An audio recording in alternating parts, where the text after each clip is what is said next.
Hi everyone, and welcome to MedGym.net's Home Education Series. My name is Gina Pongetti Angeletti, and I'm the owner, as well as the owner of our local physical therapy, Achieve Sports Medicine in Chicago, as well as proud partner of Neurosport Physical Therapy Chicago. So welcome to some online education about some Achilles, calf, and plantar fascia issues. We're going to delve into each of these further in a 1 to 2 hour workshop series. So today's just going to be a quick tease of some education and some basic knowledge and etiology of injury of lower leg.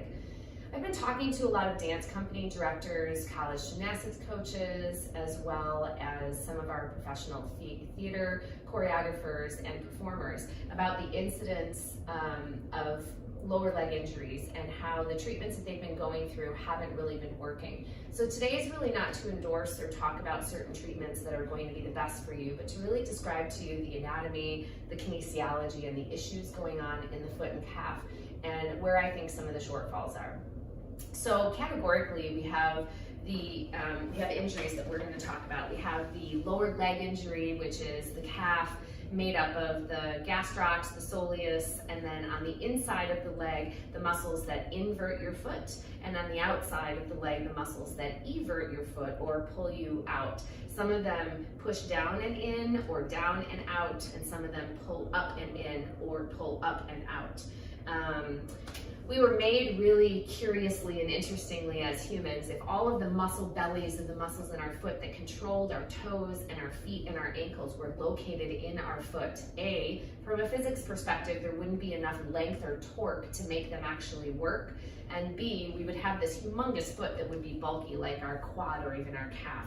So the bulk of the muscle, just like in our forearm, lives and exists up at the top where the attachment points are, so that the muscle belly can have enough muscle to form force, and then the tendons themselves can be guided behind and around muscles within fascial overlays, within syndesmotic tissue, to make sure that the force and that the motion is guided motion when that muscle is activated. For instance, we have a muscle called our posterior tibialis, cleverly named, being posterior or behind the tibia. Tibia is the inside bone and the fibula is the outside bone. The posterior tib originates all the way up by the knee. The muscle belly sits along and behind the tibia, but the tendon goes behind the ankle and underneath, so that the goal of it is that it is behind the bone, so it pushes down in front of the medial malleolus or ankle bone, pulls up and in, right? So it's responsible for helping to lift the arch, as well as eccentrically absorb strength every time we put our foot down.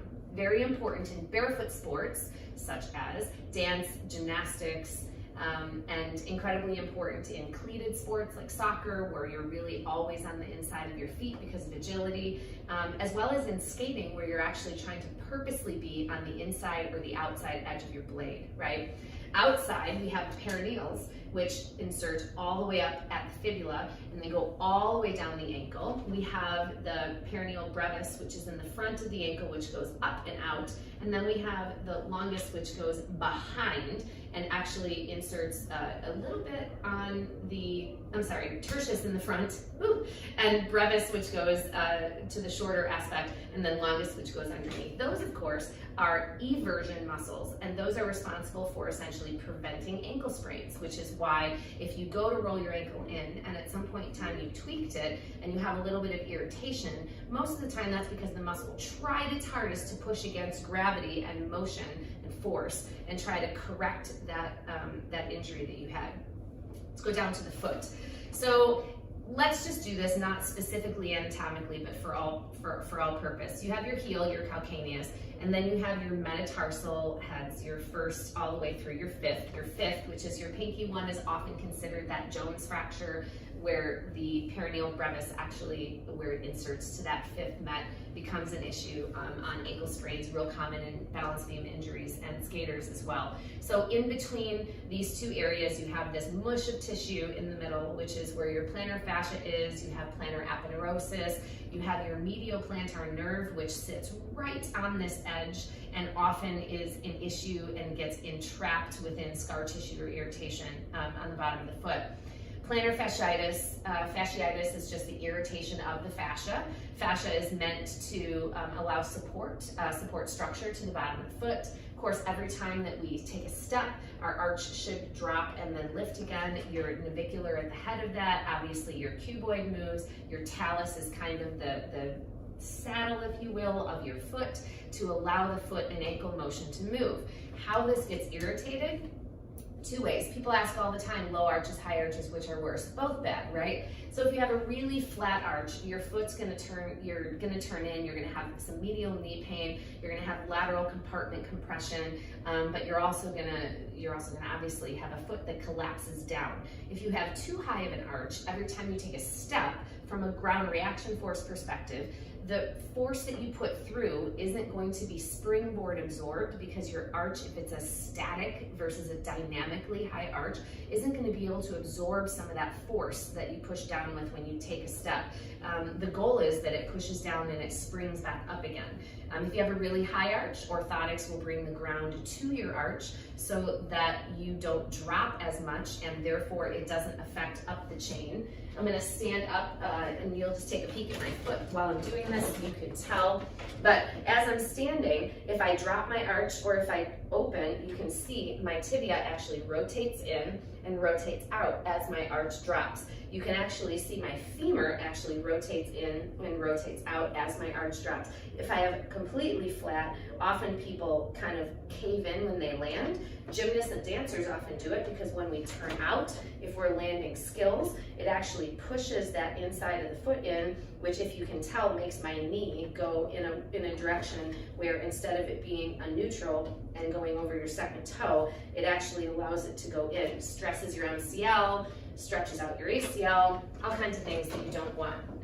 So let's go back to the orthotic question, right? So if you put an orthotic in a flat foot, you're supporting the foot because it doesn't have that lift or that height support for itself. If you have a really high arch, you want to bring the ground up to your arch so that at some point in time there is some shock absorption that happens in the springiness of the actual orthotic, depending on the material that you use, as opposed to all of it ground reaction force going through your shin. So a couple things that are a big concern to people recently are Achilles tears and plantar fascia issues, right? So let's just talk real quick through those, and then, like I said, we're going to delve into each one of those further.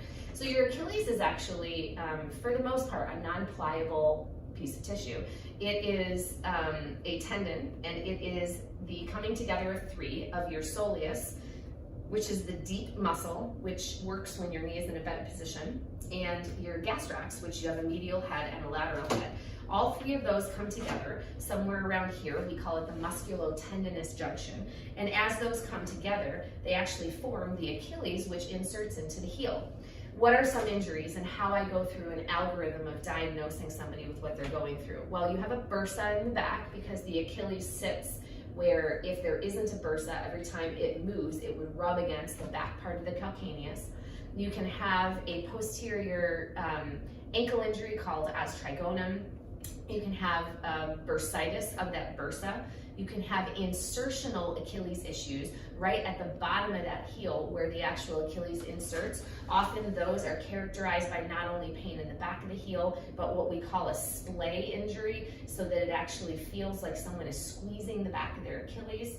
A calcaneal fat pad injury can sometimes be misconstrued as an Achilles injury. You can have tears of the actual Achilles tendon from either landing short or a hyper dorsiflexion, if you will. You can have issues up trigger points in the calf. You can have tears of the actual gastroc or soleus, posterior tendon issues, shin splints, which are actual shin splints with stress fractures in the tibia, fake shin splints I call it, where the syndesmotic tissue is irritated and or some of that longitudinal attachments are pulling away because of a lot of pounding and running. We'll address that at a different time. If we go down to the bottom of the foot, you can have plantar fasciitis, you can have plantar fascia tears in the actual, you can see mine pop out in the actual aspect of the plantar fascia. It can be just irritated. You can tear your plantar fascia either in the center of the actual tissue, or you can tear it off of its attachment to the heel or off of its proximal attachments as well. All are very painful. Often when people have partial tears, they will go in and fully, completely release it so that scar tissue doesn't continue to form. Oftentimes they will go in if there is that medial plantar nerve entrapment and take the actual nerve, which sits under a hood, so that it travels properly, and they'll actually go in and whittle their way through to release that nerve from its surroundings. Often people will reform scar tissue, so some good surgeons will layer in other aspects of fascia or something viscous so that that nerve can actually glide freely, pulling a bunch of scar tissue off. You can have neuroma pain on the top of the foot that actually presents as pain on the bottom.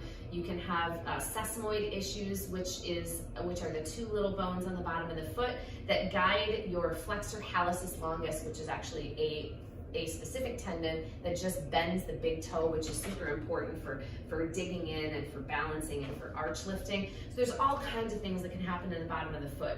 So treatment-wise, let's talk about what happens. Someone comes in and gets plantar fascia. Your traditional physical therapist or athletic trainer will tell you to roll it and ice it. Horrible ideas, right? So rolling the bottom of it with like a golf ball or something solid is going to actually smash it into where all the tissue and the bones, as opposed to rolling it with a wooden roller that has tines in it, or a plastic roller that has tines in it where you can get in the tissue. Icing something, brings a lot of controversy. Of course, I am on the non-ice train unless it's something like a cryotherapy or an ice bath, because ice restricts blood flow, and everything that's good in medicine, including acupuncture and old school things like diathermy, and we're going to ultrasound, motion, joint mobilizations, etc., is all based on increasing blood flow so that we can increase cellular turnover, increasing phagocytic activity.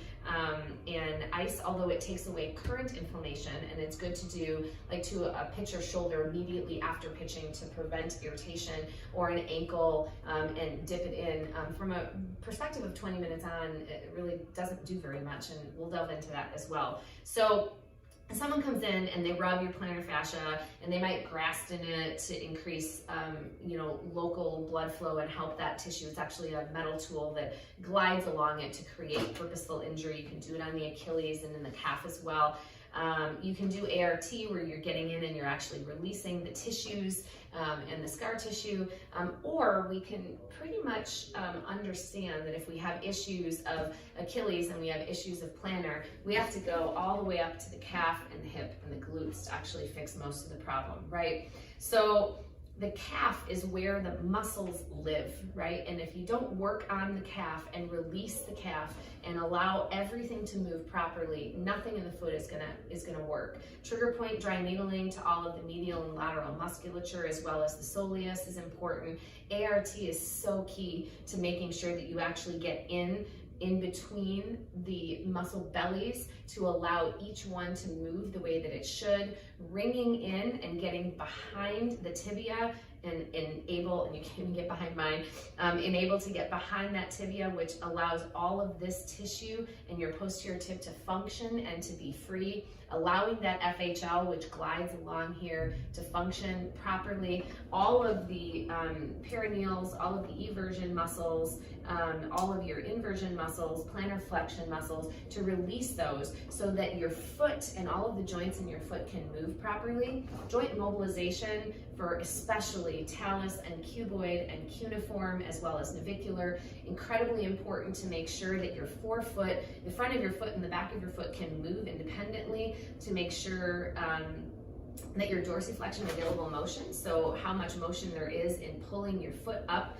and going ammetrically, you want to measure the foot. But I mean, if I'm at 90 degrees while standing and I'm opening to 10 degrees, right? And if I'm standing and measuring, if I'm walking, let's just say I'm walking down a step, I need to be able to bend my knee to walk to the next step, and look at how much motion that is. One should be able to do at least 30 degrees for function. 45 degrees for proper stair climbing, but look at if I land a double back short, and if I land here, and all I have is 30 degrees from when my tibia is vertical to when it's forward, and I'm landing short, I'm jamming the front part of my ankle when I'm landing, and I'm most likely going to be stretching and performing micro tears to my Achilles every single time I'm landing short.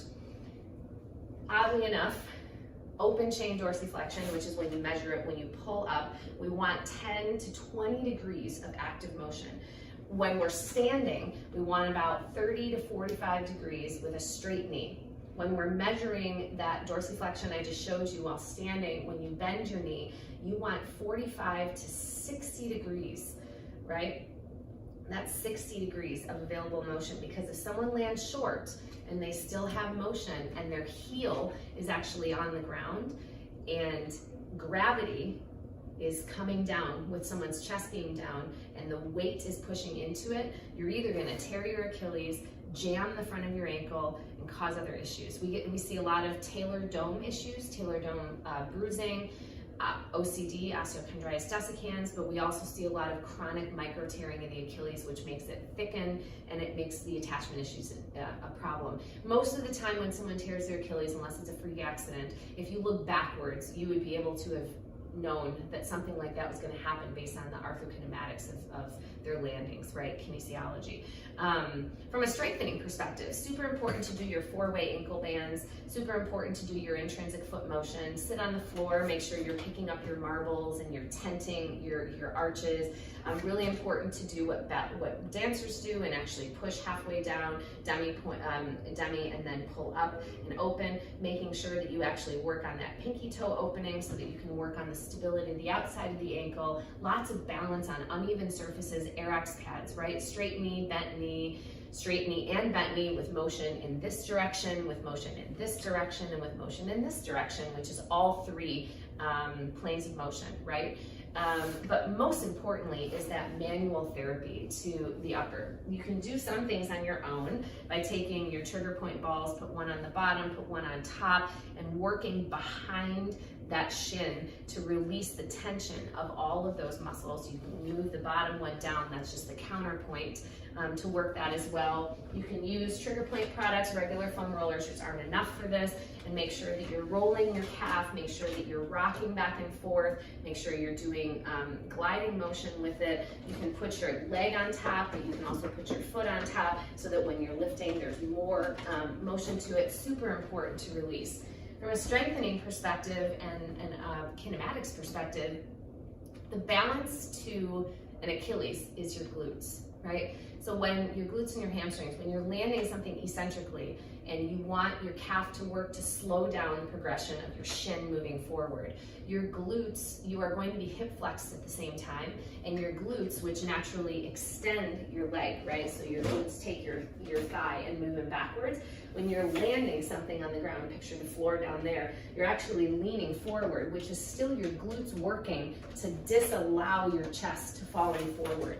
Majority of programs do a lot of plyometric work, a lot of running work, but don't work on as much the eccentric aspect of deadlifting, the eccentric aspect of an RDL, or a hip extension machine, or a hyperextension machine. And I think that that's really important, and I think we're lacking in that.